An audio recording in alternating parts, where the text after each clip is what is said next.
Habit Shabab is the national movement that brought together different youth from all over Oman to work together in order to reduce the causes of the virus, coronavirus. And one of the solutions that we came with is investing in time. And here we are investing in our time to attend the session for Dr. Or the counselor Sura al-Masqati. And we're talking about dealing with anxious mind during the coronavirus pandemic. I think when I first saw the brief about Dr. Sura, the only word that I said is, wow, there is a very rich personal experience came all over, and she started from McMaster University with studying social psychology, and then shift to Oman with experience in Sultan Qaboos Hospital, sorry, and then different experience in private clinics, and then again traveling to Britain, and now she is she's the founder and managing or directing the Oasis of Hope Counseling. Good evening, Dr. Sura. How are you? Hi, actually not a doctor, just a counselor because I have a master's degree. But hi, I'm excited to start today. Okay, so I'm leaving this for you.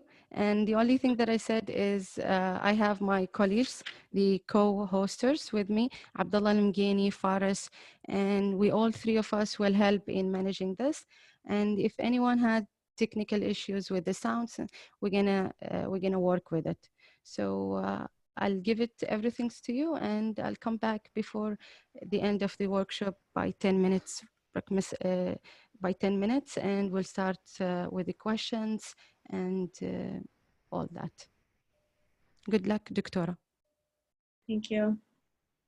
Hi, everyone. So I'm Sura Masqati. I think she introduced me well enough. So I'm a counselor, psychotherapist, and like she said, founder and managing director of Oasis of Hope Counseling Center. It's a new counseling center. We've been open for like a year and a half almost, تقريباً. And we're in Shatay Club. So also I want to ask that if anyone can't hear me, if anything is not clear, if you have any questions, please feel free to ask me any of the questions or anything that you want to ask. Or if you don't want anyone to hear your voice, you can actually send me through the chat. So you can privately send me a message if you'd like. Okay, so let's start. So dealing with coronavirus, okay, COVID-19. So now we're actually living in really unusual times that no one has ever experienced before. And before we get into how to deal and manage with anxiety, with uncertainty like this, let's talk about what coronavirus actually is. So I'm sure كل حد اتلوق from this, but coronavirus is an infectious disease caused by a newly discovered coronavirus. So it's easily transmitted through airborne, so through the air, touching any surface with infection and touching my face and coming into close contact with an infected person. So according to WHO Health Organization, sorry, it's glitching. So according to WHO Health Organization, to prevent infection and to slow transmission of COVID-19, we need to wash our hands regularly with soap and water or clean them with an alcohol-based hand rub. I need to maintain at least 1 meter distance between me and anyone who's coughing, sneezing, anything like that. I have to avoid touching my face, cover my mouth and nose when I cough or sneeze, stay home if I feel unwell. And I think most of us now, because of all of the good efforts that Ministry of Health Education is putting, now we're more aware, there's more awareness, and we're all staying at home and trying to be safe at home. Another thing that's good to do is to refrain from smoking or any other activities that may weaken the lungs, and to practice social distancing. And this could be by avoiding unnecessary travel or staying away from large groups of people. So like I said earlier, we're facing really, really uncertain times right now. So one thing that I want to emphasize really, really strongly is that it's very normal and very absolutely okay to feel any kind of fear or anxiety. This is completely normal right now. I might find myself obsessing about what might happen in the future, and this may cause me any kind of anxiety. Or I might find myself overwhelmed with thoughts about how this virus might impact me or affect me or loved ones around me.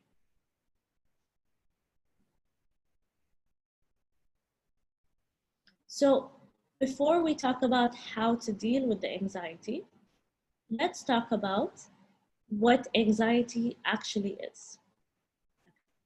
So basically, my anxiety is my body's way to responding to danger. What actually happens is that if my body goes into the flight or fight response whenever I feel any kind of danger. So ايش يصير? Adrenaline is rushed to my bloodstream, and this gives me two responses. So I either run away, which actually causes me anxiety, or I fight, which is me getting angry or so on. The problem is my body doesn't actually distinguish if this danger is real or danger that's in my brain. So danger I'm imagining. So because of this, it can't distinguish it. So it automatically goes into that fight or flight response.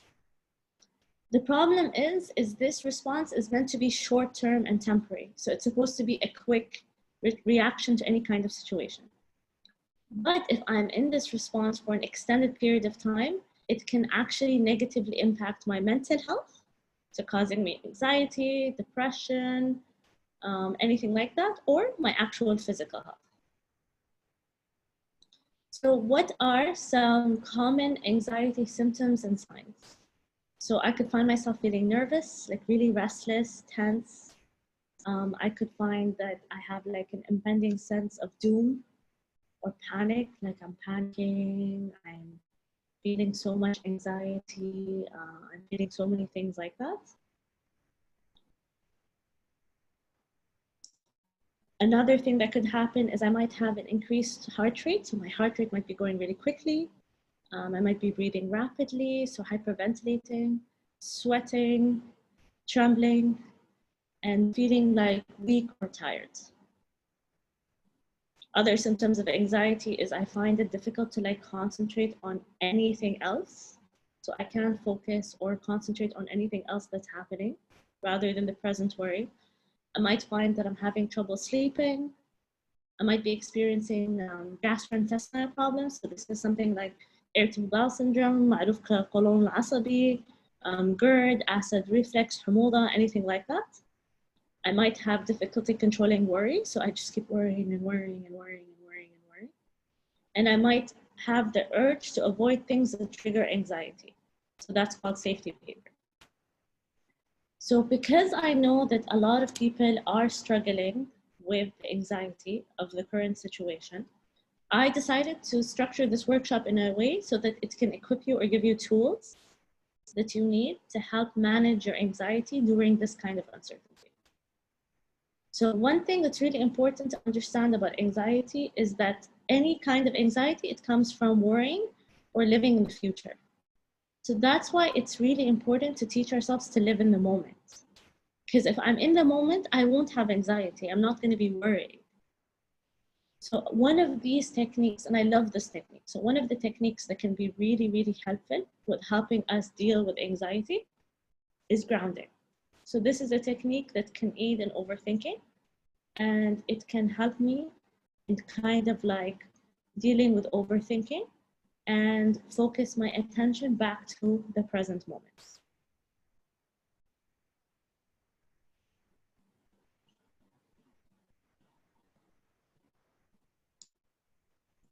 So what's grounding? Grounding is I basically look around my room or look around the place that I'm in. It's very nice, by the way, to do it when you're outdoors. So let's say you're sitting outdoors, you're sitting في الحديقة or في الحوش or something like that. So you look around the room and you notice 5 things that you can see. You can also focus on 5 things you can hear, 2 or 3 things I can smell or taste or I sense in my nose or my mouth. And I notice, what am I doing in this moment? Like, where am I? What am I doing? What am I feeling? So I can end this exercise by giving my full attention to the task or activity at hand. So rather than me living in the future and getting all this kind of anxiety. It's helpful to be in the moment here. Does anyone have any questions at this point?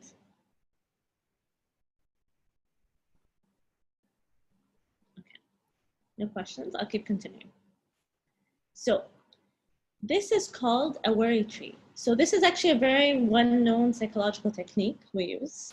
Oasis of Hope. So my center, we created a specific one for COVID-19, so for coronavirus. So how do I use the worry tree? So first of all, I notice the worry that I may feel. And then after it, I ask myself, am I worried about coronavirus? After asking myself that question, I ask myself, can I change anything about it? If the answer is no, then I accept that I can't, and I try to spread awareness on healthy and correct ways to deal with coronavirus. So this is washing my hands, avoid touching my face and mouth. I also then spread awareness on how to practice social distancing or quarantine, hajr al-sahi. And then I accept that I can accept and allow myself to only accept what I can control. And the key thing to note is, while I am I'm not in control of what's happening. So we don't have control over what's happening with coronavirus or what's happening with the government or even what's happening with other people. It's important to realize that we always have control over our own thoughts and our feelings. Those are always in our control. And then the last step is to kind of live in the moment. I practice mindful activities, which we'll get to later. Practice mindful breathing or any kind of hobbies. So let's go back to the worry tree. Let's say I notice the worry, and then I ask myself, am I worried about coronavirus? I then ask myself, can I change anything about it? And if the answer is yes, I wash my hands and count to 40, because that's what was recommended, that we count to 40. I practice good hygiene.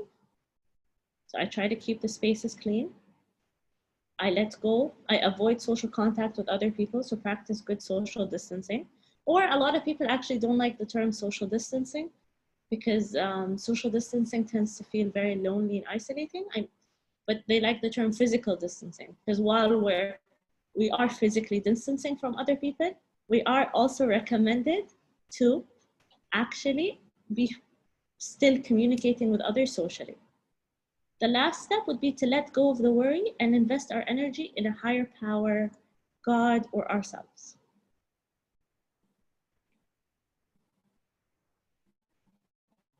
So this is another good one. It's a very nice technique because this is a very simple technique to manage any kind of anxiety that we have. So this is called worry time. Okay. So what's worry time?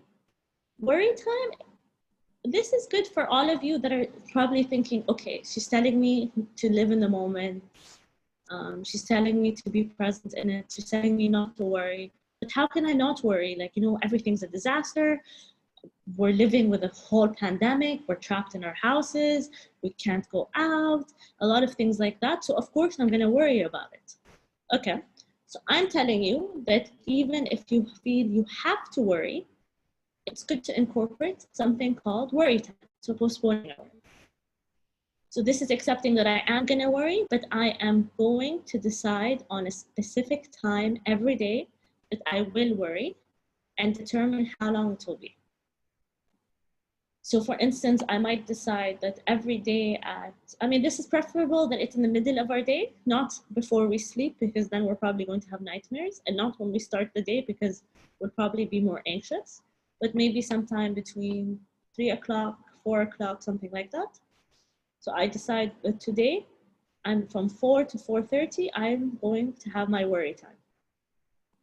So in this time, I'm going to decide on whether my worries are worries that I can actually do something about or change, or whether they are imagined worries that I need to postpone. This can be helpful that if I sit and I write down any worries that I might be thinking. I can also try to change these from irrational worries to rational worries. I can ask myself and challenge these thoughts. So I can ask myself, how relevant are these worries? Are these worries anything I can do about? And then after the allocated time is up, I focus on another activity or task. So one of these tasks or activities that could be really beneficial is engaging in hobbies. Hobbies are so beneficial because they help us to channel any negative emotions, any negative activities, any negative feelings into something more positive. They're also a good release. So I have a way of releasing all this negative energy within me and releasing it.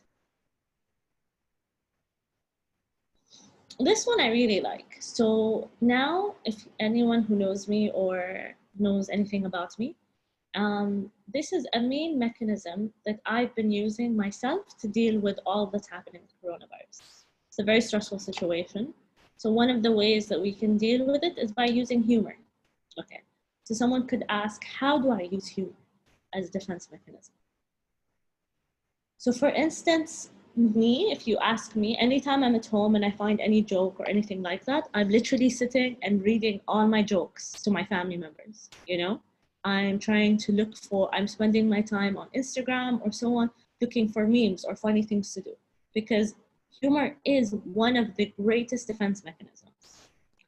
I do want to distinguish between humor and sarcasm, because sarcasm actually is a form of passive aggressive behavior where I'm releasing humor in a snarky way, like I'm making fun of someone, I'm making fun of a situation, I'm not really dealing with my emotions regarding something, and then I make a joke. No. With humor, what we're doing is we accept how we feel. I might accept that I'm afraid, I might accept that I'm going through a difficult time, but I then try to channel that fear into something more positive. So by George Valiant, who's like a very well-known like psychologist, he termed humor as a primarily adaptive technique to help us cope with any tense or stressful situation.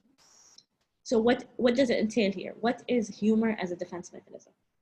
It's me basically looking for funny aspects in the environment in which I lack control that can help me to cope more effectively. So what's the link here between laughter and boosting our immunity? So as everyone knows with the whole coronavirus, since it happened, everyone's been thinking, how do I boost my immunity? And if you follow any nutritionists or anything like that, you'll see everyone's like posting about, you know, ways that we can boost our immunity, have ginger, have black pepper. I think there was a joke somewhere that someone was saying that خلاص, we're out of ginger in the supermarkets because everyone is making it at home as a remedy against getting sick. So one of the most important ways that actually we can boost our immunity is laughter. Increased stress and negative thoughts are actually associated with decreased immunity. There is a new research that found actually a link between laughter and relaxation. So that actually stated that 3 minutes, just 3 minutes of laughter equaled 45 minutes of relaxation. 3 minutes. So why is relaxation important? Okay. Because when I basically go into my fight or flight response, my body thinks it's under attack, right? So it tenses up, I'm stressed out, I'm fearful, so I'm ready to like fight for my life. One of the ways that we can calm ourselves down when we have severe anxiety or anger is to do something relaxing. Because when I'm doing something relaxing, when I'm anxious or angry, I'm actually telling myself, look, I'm actually safe. This fight or flight response is reacting to something that is not a real threat. I'm actually safe, because if I wasn't safe, I wouldn't be relaxing. We have to understand our primitive mind, عقل البدائي, okay, actually responds to danger from a primitive perspective. So it's actually when it's responding as a fight or flight response, it's actually designed to deal with something like a big danger, like a lion being in front of me. So obviously, if there's a lion in front of me, I'm not going to start relaxing or breathing, right? Because that wouldn't be helping me. So then when I start breathing, what happens is my body realizes, oh, okay, she's breathing. So the fact that she's breathing means that we are safe. It's okay. So that's one of the ways that any laughter can really help us, because it makes our bodies relax. And it makes our bodies realize, okay, I'm actually safe, I'm actually okay. What we have to realize how important our thoughts are. Our thoughts lead to our feelings, which lead to our behaviors. So basically, when my thoughts are basically telling me that I'm stressed, I'm not safe, I'm not going to be okay, it's a disaster, I will feel like it's a disaster. I will feel panicked, I will feel afraid. But when I'm telling myself I'm safe, I'm healthy, I'm okay, then I will be actually believe and feel safe and feel healthy and feel okay. So when we have more positive thoughts and we incorporate humor, then we can release neuropeptides. These are just hormones in the brain that help fight stress and illnesses. So any kind of illnesses, so including here would be coronavirus. Another way that we can deal or that can really help us is helping others. So the benefits of volunteering. So Aristotle, this great philosopher, he stated that the essence of life is to serve others and do good. So this links back to something called the helper principle, which shows that when I help other people, it doesn't just help them, but it actually helps me. This is called selfish altruism. This even actually linked to when I did a master's of counseling in the University of Edinburgh. So I remember my first day of my course, I went in and they told me, like, they told us, okay, why are you guys counselors? Like, what do you get out of this? And we're all like, we want to help people, we want to make a difference, so on. But they're like, no, but what do you get out of it? How do you benefit? And the end result was actually all of us realizing that we wanted to help others, and by helping others, that would make us feel good about themselves, which is totally normal and totally healthy. That's why a lot of research actually indicates that volunteering can counteract the effects of stress, anxiety, any kind of anger. It can actually also help combat depression and can help provide me with a sense of meaning and purpose. So meaning and purpose is really important. And I think that's what a lot of people struggle with. So most clients, most people that come to me, they're mostly struggling unless they have meaning and purpose of their lives. They can't really deal with their depression or their anxious thoughts or so on. Having meaning and purpose in our lives gives us like a reason to live for, a reason to look forward to. It's very psychologically important for me to feel like my life or I add value to the world in some way. So if you're thinking of ways that you can volunteer, because I know we are so limited right now in what we can do. We're all asked نبقى بالبيت خليك في البيت. We're asked, most of us are working from home. Most of us have our normal life routine has stopped or ended. There's so many ways you can. I think the Ministry of Health, they had posted something about people donating to them to help with the cause or combating coronavirus. You can so financially help anyone, send food to people in areas that aren't able to afford it. I think a lot of laborers and wafdin that are in certain areas like Matrah and Rui, where I am, by the way, so I'm on the lockdown. But a lot of them are struggling with food, so volunteering to any of them, sending food, sending so on. And if you're financially unable to help, there are other things you can do. You can start a podcast, you can, if you're a math teacher or any kind of teacher, share knowledge. So there are always ways that we can help volunteer in some way. And it would be a good thing to think about to help us deal with our daily emotions in the current state of Corona. So let's talk specifically about what's important or what we need to be doing to be coping with social distancing or quarantine. So the first thing, it's really important for me to feel all my feelings. So to me to feel my feelings, accept them, to let myself feel upset, let myself feel angry, let myself feel depression, let myself feel whatever I feel non-judgmentally. This is a difficult time for all of us, and it's normal for me and important for me to accept that what I feel is valid and important. I keep seeing on social media or people saying, oh, I worked out this many times today. Oh, I did this so many times today. Oh, I did this, whatever. And I think while that's very inspiring, I think it can be very discouraging and upsetting for people. So I want to tell you that all we need to focus on today, you don't need to come out of this crisis learning a new language, having a much more toned body or being much more fit, doing millions of online courses, organizing your whole house. I mean, these are nice and positive and amazing things to do if you're able to, but it's also just as amazing for you just to survive, for you just to do what you need to do to survive. Another way we can cope with the social distancing or the quarantine is to stay. By the way, I just want to distinguish social distancing is I am at a distance with people, so I'm not touching them, I'm not seeing people, I'm staying at home, I'm limiting the number of people that I'm seeing generally, all that kind of stuff. So that's social distancing. Quarantine is specific people who governments or people believe have maybe interacted with someone who's come out as positive. So they have to quarantine to a specific room or space and have their own bathroom for like a period of time. Usually it's 2 weeks. So it's actually, I know everyone's actually using them interchangeably, but it's important to separate the difference between the two. So quarantine are not actually supposed to interact with other people that much. So it might be actually a lot more lonely and isolating for them. So what are other ways we can do to deal with it? Stay connected. Reaching out to others is the best way to maintain emotional balance. Schedule online hangouts, phone calls. Some people are playing video games. I saw that people are having celebrations. Someone had a baby shower on Zoom the other day. So it's good to still be trying to connect with your loved ones, because I think a lot of us are now experiencing a kind of loss, because while our loved ones are still around, we are experiencing that physical and face-to-face intimacy, that connection. And it's very difficult, I think, especially for people who already have mental health problems, because generally anyone who has like a low mood or mental health problems, we mental health professionals recommend them, go out, go see your friends, go for coffee, walk outside, do this. So a lot of our usual techniques are not possible now.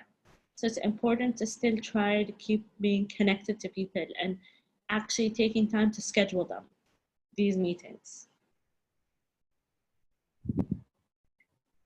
Any questions? I'm just going to stop for a second to see if anyone has any questions. We have a very quiet group, but okay, I'm assuming there's no question, I'll keep going. So what are other ways that we can cope with social distancing or quarantine? This is really important. For instance, like if you ask me, I don't even watch the news. Like I do sometimes if my family is watching it, but I've placed such important boundaries because I think continuously watching the news can have such a negative impact on your well-being. So it's really, really important for us to limit our media intake. So basically try to limit the time you're exposed to worry triggers each day. So it's not realistic for me to ask everyone to avoid the news completely. Some people need to be updated. Some people want to know a lot of things, but it's important. Someone asked me a question, I'll get back to you in a second. But it's really, really important to actually put a boundary in how much I'm going to listen to the news. So I could actually pick a set time each day. So every day at 7 p.m. for half an hour, or I could limit the time I'm spending on social media for checking news. Very, very important. Because while it's good to be updated, we don't actually need to be updated 24/7. That's not really going to benefit me. All it's going to do is actually keep putting me back and forth in the anxiety fight or fight response, which isn't really going to help me much. Okay. Other ways we can cope with social distancing or quarantine is we maintain some semblance of a schedule. So this is really important, but I want to emphasize, I said some semblance of a schedule. We are at home. A lot of us are dealing with massive anxiety, massive depression. So I'm not talking about putting a strict schedule where I'm going to wake up at 8 and I'm going to be productive and I'm going to work and so on. No, we still have to practice self-compassion and try to help ourselves the way that we can and accept what we're able to do and what we're not able to do. But maintaining some semblance of a schedule, so some kind of schedule, is really beneficial for uplifting our mood. So this could be me making sure that I change out of my PJs every day, even if I am working from home. I maintain specific work boundaries. So this has been a big issue that I've been seeing with a lot of my clients, because now that they're working from home, they're losing the boundaries. So a lot of them would leave work at 4 p.m., but now they're working until 8 p.m. So that's obviously draining them and exhausting them, and it's not giving them enough time to recover, relax, or do anything like that. So it's important to put a specific work boundary. So I'm going to work every day from 10 to 9, or 10 to 5, or 10 to 6, or 8 to 3, or whatever it is that your work schedule is. And this is really important because I think a lot of people are struggling with this. So I keep hearing from a lot of my clients that their bosses keep messaging them at all hours at 3 a.m. or so on. So it's important that you go like, okay, even if they are messaging me, it's fine. I'm going to respond to them in my working hours that I've set. So this can have a big positive impact on our well-being. Another one is maintaining a regular time for waking up and going to bed and eating at regular times. Again, routine is important. We humans need routine to feel normal, to feel mentally well for a lot of things. And also having a regular time for waking up and going to bed is really important in terms of maintaining a sleep schedule and getting the 7 to 8 hours of sleep that we need.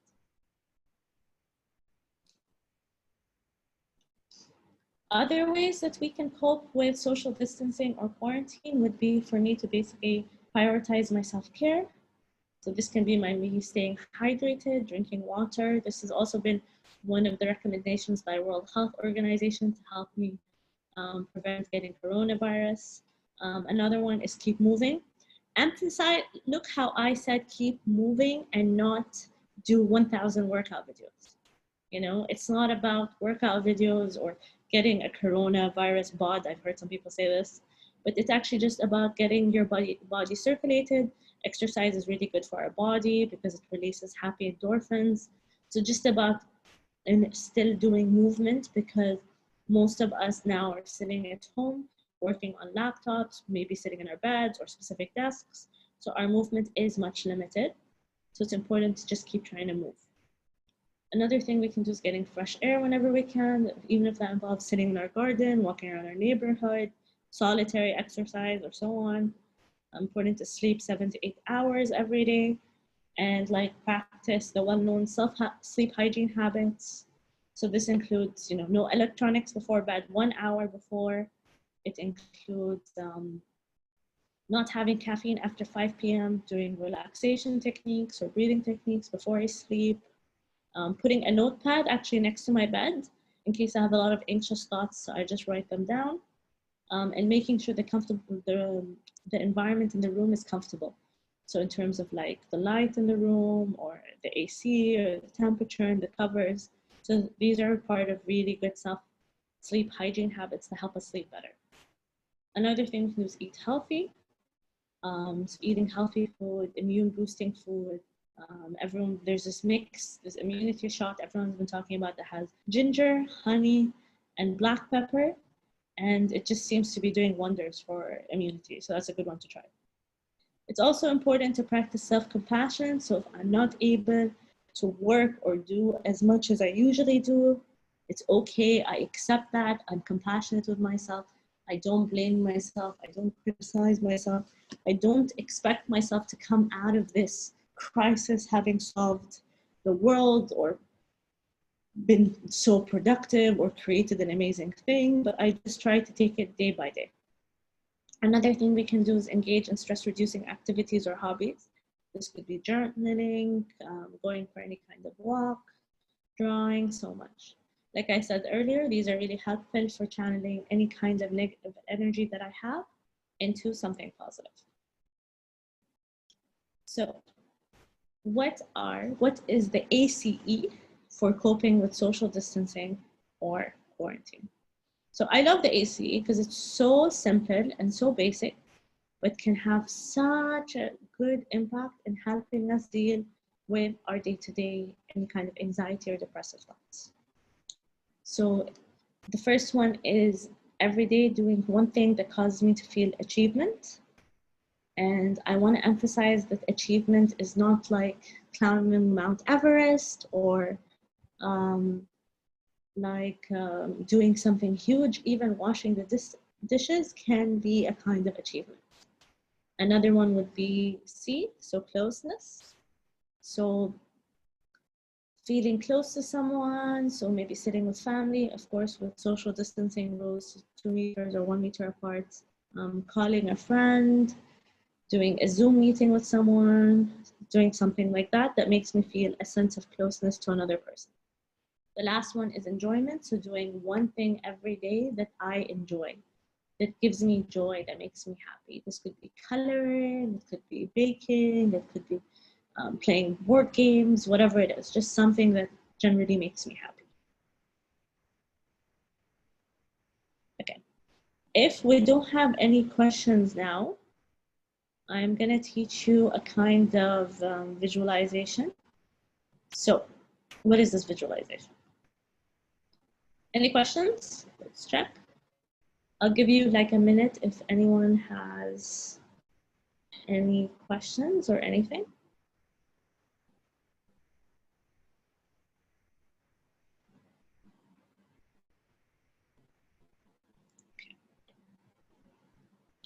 Let's see, I got a message.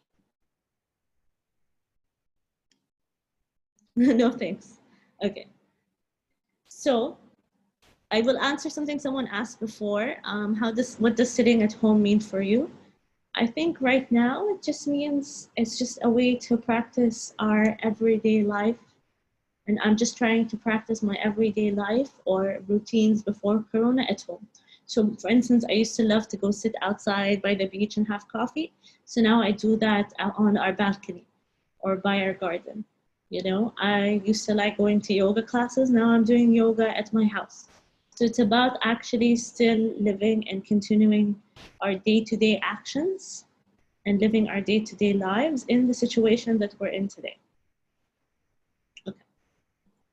So I think safe to say there are no questions. Okay.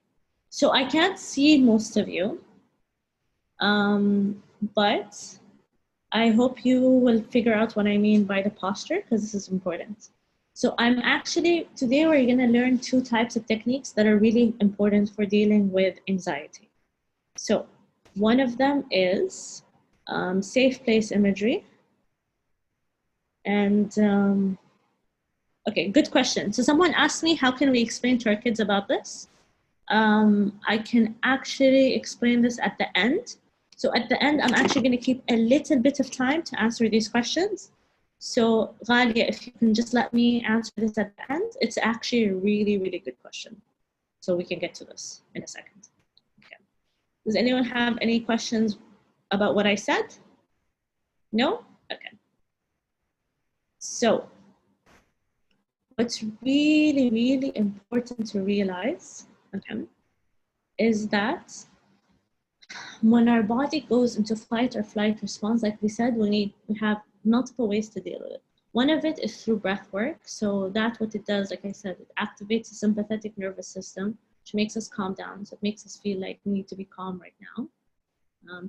Hi, someone is drawing on our screen. Okay, thank you. If you could please erase that, because I actually don't think that I can erase it. Thanks. Okay, so activate into the nervous system. Okay.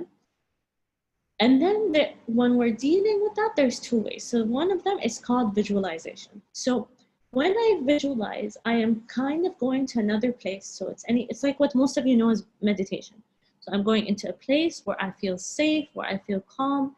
The point is kind of like taking a mini vacation for my brain and being able to come back to that mini vacation.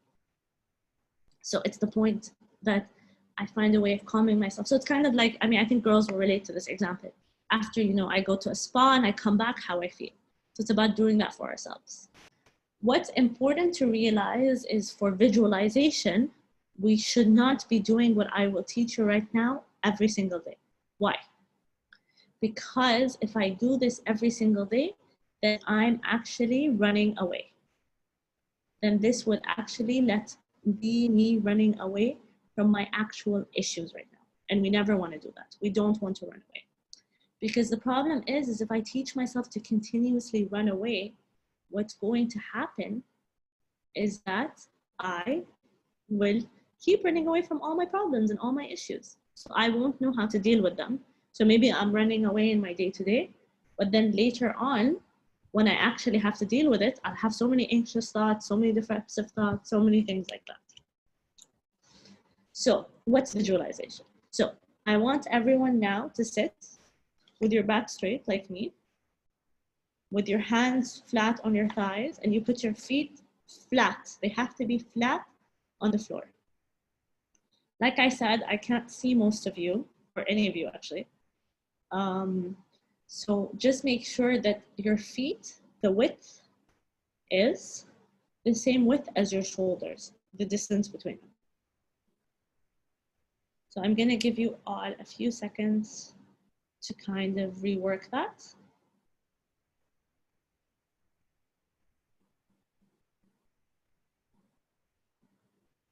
Okay, so hopefully everyone's in position. So I want you to all close your eyes.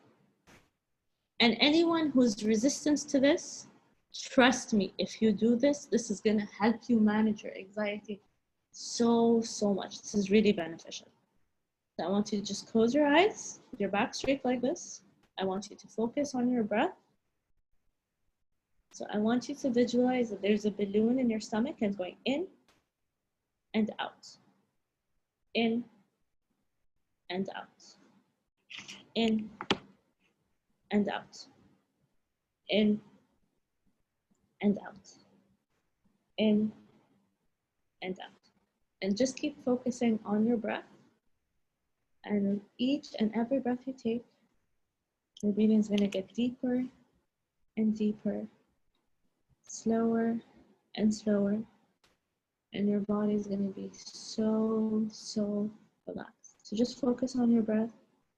And with each and every breath you take, your breathing is going to get deeper and deeper, slower and slower. And your body is going to be so relaxed. So just focus on your breathing.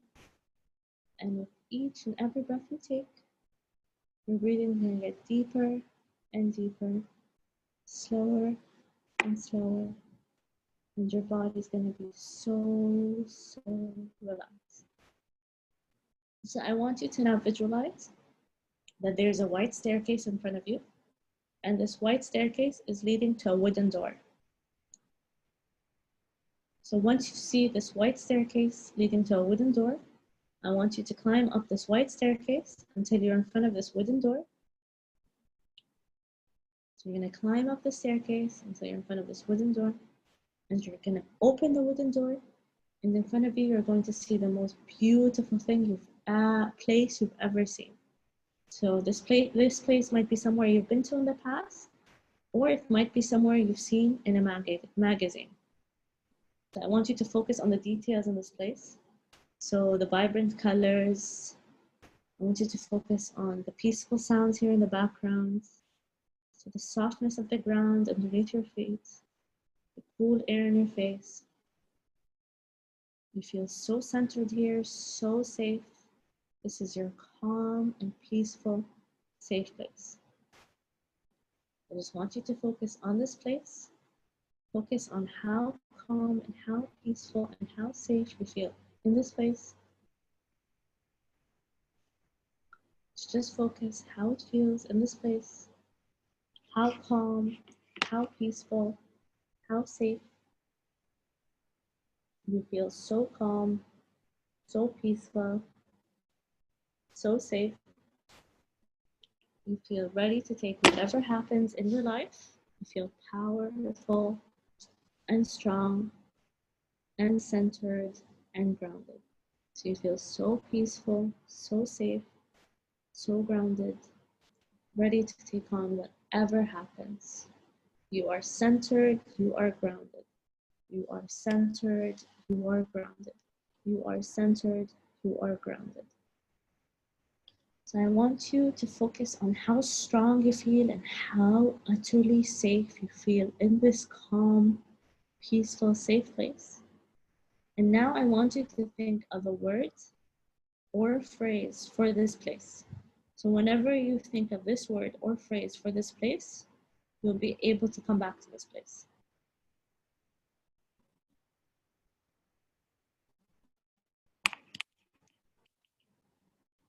So now, once again, we're going to focus on this place. how calm, peaceful, and safe this place is. I want you to focus on the vibrant colors in this place, the soothing sounds in the background, the cool air in your feet, the softness of the ground underneath your feet. You feel so safe here, so grounded and so safe. You feel so safe, so grounded, so centered. You feel so safe, so grounded, so centered. You feel so grounded, so safe. You feel ready to take on whatever happens. You feel so strong. I want you to visualize that all the stress and anxiety is melting away from your body. Just watch it, melt down from your body. And you feel so grounded, so safe. So now we're gonna do here for the last time. I want you to focus on this place, on the surroundings. Take the details all in. Focus on the vibrant colors, the fragrant smells of this place, the softness of the ground underneath your feet, and the cool air in your face. Peaceful sounds. You feel so safe, so grounded, so centered. So I want you to do or to take as long as you want in this place. And when you're ready, just open your eyes and you'll be back to this workshop.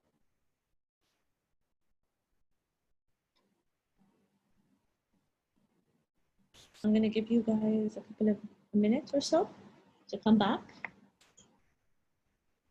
And maybe some of us can share how that experience was for us.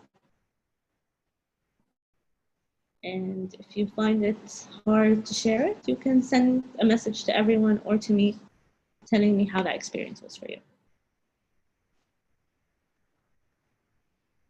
And if anyone was unable to really get into it, please let us know so I can give you some techniques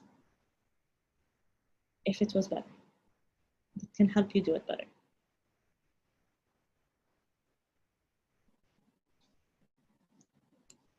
Okay, someone's saying that they enjoyed this and that it was calming. Does anyone else have any feedback they wanted to share? Anyone couldn't do this? I'm going to take سكوت علامة رضا. I'm going to take the silence as most of you feeling like you could do it. Yeah, someone said it was very calm and safe. Okay. Someone said white beach. Someone said it's really useful. Okay, that's great. Okay, so now let's talk. I think we have 10 minutes. Someone told me 10 minutes left, but I think we're supposed to do this for half an hour. But okay, if it is 10 minutes, let's rush through the important things. So mindfulness is the other thing we're going to talk about. So there's so much research about mindfulness. It's so beneficial for us, okay? So what's so beneficial about it, or mindfulness, is that it teaches us to be in the moment, okay? So because I'm in the moment, right? So because I'm in the moment, it helps me deal with any anxiety that might happen. So let's go back to the origin of mindfulness. It's an ancient Buddhist practice that's very relevant for our lives today. It's a simple concept, so it means paying attention in a particular way on purpose in the present moment, non-judgmentally. So the psychological benefits of it are wide-ranging. So heightened creativity, decreased stress and anxiety, decreased any kind of irritability, improved memory, and even increased happiness and emotional stability. So regular meditation, so practicing what I'll teach you now, 15 to 20 minutes, can help you be a better problem solver, can have a more focused mind, leading to greater overall productivity. In addition, psychological speaking, meditation can increase my awareness while making self-actualization more probable with mood swings, boost confidence, and increase self-acceptance and empathy. So mindful meditation, what is it? It's basically teaching myself to be in the moment, to notice things I might not notice, like my thoughts, physical sensations, sounds, smells, so anything that I might not normally notice. So these skills actually might be simple, but it's so different from how our brains are wired that it takes time. Because especially now with like corporate culture and even in school, we're taught to multitask, you know, and people are always coming to me and be like, yeah, I'm really good at multitasking, you know, like it's a really good thing, you know. And that always makes me so sad that I'm like, no, multitasking is not good, you know, it does not help us. So it's really important to teach ourselves to be in the moment. And mindfulness can help us with this. So what is mindful breathing? Okay. Mindful breathing, like I said, is important. It activates the sympathetic nervous system, so telling our body or the flight or fight response to calm down. So mindful breathing actually involves me sitting down, holding my breath, counting until 6, and then exhaling and counting to 7. So I think let's take a minute to all do this. So I want you to all go back into the position from before. So I want you to sit up with your back straight. Close your eyes.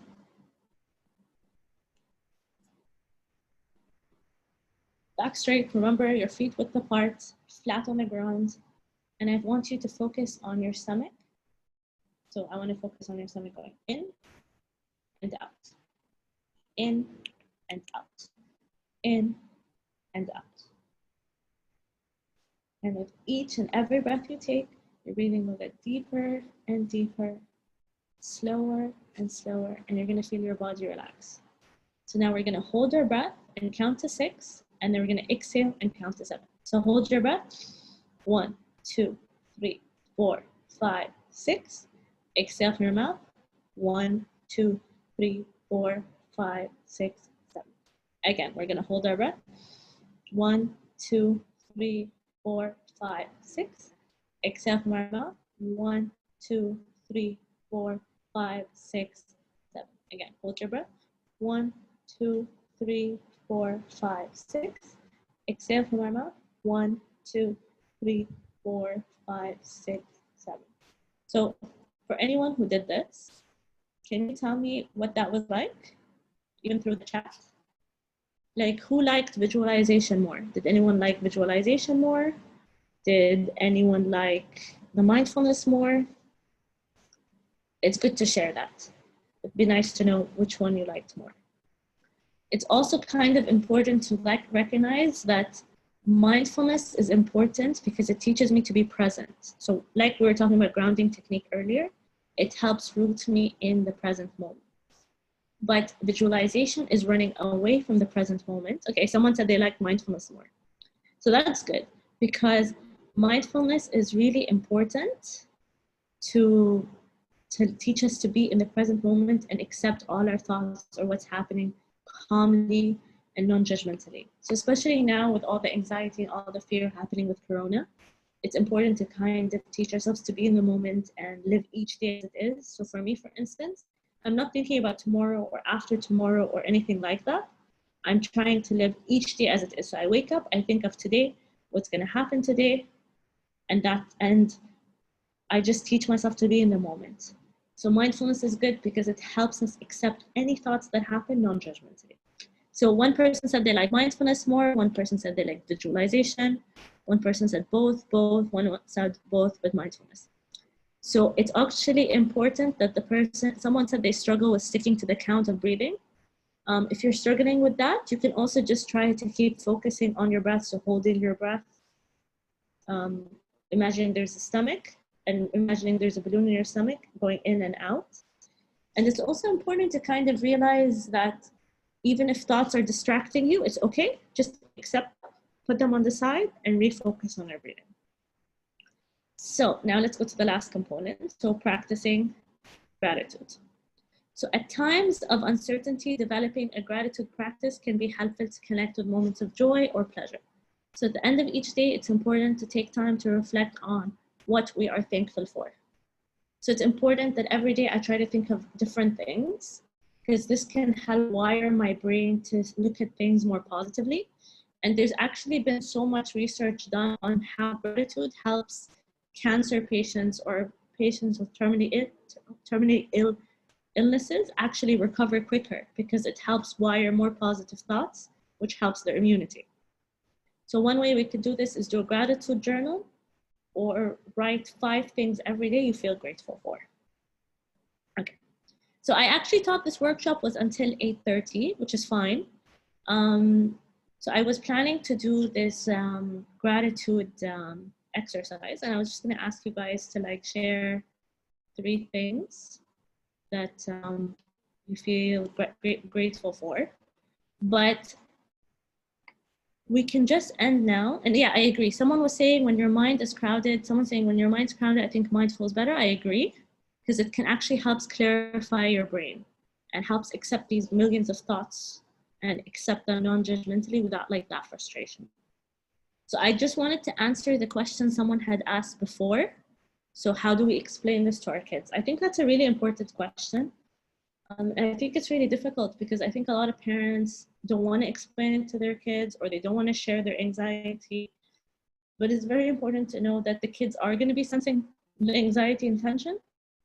So what you can be doing with them is explain, you know, there's a coronavirus, there's something like coming, like maybe a villain, or there's something happening, and you know, we need to be careful, we need to be safe, and we are safe by staying home. So just emphasizing that safety is coming from the home and teaching them all the techniques to be safe. So, you know, there is something scary happening, but you know, when we wash our hands, and by the way, they recommend singing happy birthday twice for kids. But when we wash our hands, or we use hand sanitizer, or we practice social distancing, we are actually keeping ourselves safe. I also was recommending some clients to like actually teach their kids breathing exercises so that they do the breathing together. And that's been helping a lot of their kids deal with this anxiety. The most important thing is to actually just explain to the kids what's happening. Because the scariest thing for the kids is not actually coronavirus being around, but them not understanding what's happening. And I think there's a lot, if you can see around, even if you don't find any, you can message me on my number. You can get it from Khulud, one of the coordinators. But you can, there are actually so many programs that have created small storylines for kids to teach them about coronavirus in a kid-friendly way. Okay, so I think we have 1 minute. So I want to keep, if anyone has any questions or anything for me. I really enjoyed running this workshop for you guys. I hope you benefited.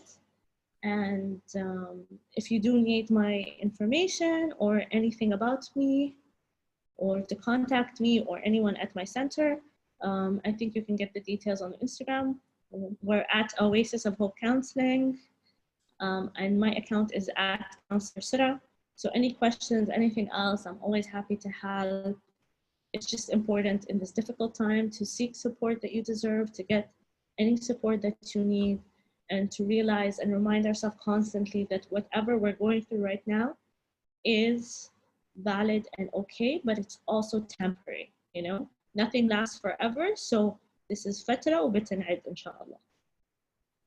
Any more Thank you, questions? Sura. Thank you, Sura, for the smooth and quiet, peaceful evening. I think I enjoyed it the most, and probably the others will enjoy it as well.